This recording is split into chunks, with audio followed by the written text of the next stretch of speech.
মঙ্গলবার আমার খুশি 12 ডিসেম্বর 2023 মঙ্গলবার 12 ডিসেম্বর 2023 মঙ্গলবার এই দিন মৌলানা মুস্তাক আহমদ আঞ্চলিক নেতৃবৃন্দ সংখ্যালঘু সংগ্রাম পরিষদ justice forum social justice forum women justice forum আরো সবর উকিলকে 2012 সনের পক্ষে জুডিশিয়া এর কমান্ডার ইন চিফ আসাম রাজ্যিক জমিয়ত উলামার মাননীয় সভাপতি সাহেব যেটা রায় কয়েকদিন আগে আমরা ন্যায় পাইছি আজকের মজলিস জড়জড়িতে সুপ্রিম কোর্টের রায়ে আদালতি রায় নেয়া 1971 আপনার 71 সন নাগরিক অধিকার বৃদ্ধি বর্ষ পাইছি ইনশাআল্লাহ। হুজুর বন্ধু আজকে আমরা গৌরব মনে হইয়া আমার হযরত মাওলানা মুস্তাক আহমদ রাজ্যিক জমিয়ত উলামার সভাপতি আইনা ইসলামী মনে হইয়া তার কত আগে যখন আপনার মিটিং হয়েছে হযরত আমির শরীয়ত আহমদ বরকাতুল্লাহ আমার ফোন করে বলতে যাও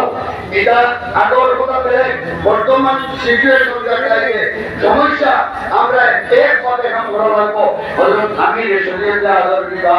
আমি আমার টিম লয়ে গিয়া উদয়া করে হযরত আমির শরীয়ত আহমদ বরকাতুল্লাহ আমি তারা কথা গাইছো কথা লোকে আপনাদের জানা আছে আমরা আসামি গামছা আমরা স্বাভিমান আসাম এই আসামি গামছা আর পুরো কুবাতিয়া আন্দোলনের দাঁড়িয়া হযরত আমির শরীয়ত আহমদ বরকাতুল্লাহকে মঞ্চ আমরা খুব পেয়েছেন বহুদিন থেকে আমরা একটা সমন্বয় সৃষ্টি হয়েছি আর এই সমন্বয়ের একমাত্র এই সমন্বয়ের সেতু নির্মাণের ধারকের বাহক আসাম রাজ্যিক জমিয়ত উলামার সভাপতি হযরত মাওলানা মুস্তাক আহমদ আহমদ বরকাতুল্লাহ আজকে হযরত মাওলানা মুস্তাক আহমদ সাহেব আমার নির্দেশ মতো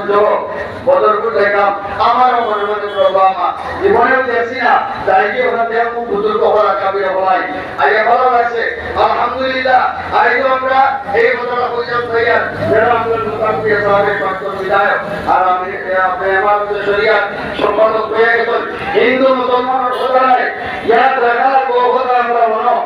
ইনশাআল্লাহ আমরা এই শান্তি সম্প্রীতি সমন্বয় বিভিন্ন জাতি উপজাতি বিভিন্ন ভাষাভাষী বিভিন্ন ধর্মাবলম্বী আবার এক করিয়া আমরা সেই ভারত নির্মাণ করতাম চাই যে ভারত মহাত্মা গান্ধী মৌলানা আবুল কালাম আজাদ মৌলানা উবাইদুল্লাহ সিন্ধি মৌলানা আব্দুল বারী ফেরেঙ্গি মহল্লি মৌলানা হুসাইন আহমদ মদনী মৌলানা মাহমুদুল হাসান দেওবন্দি জওহরলাল নেহেরু মতিলাল নেহেরু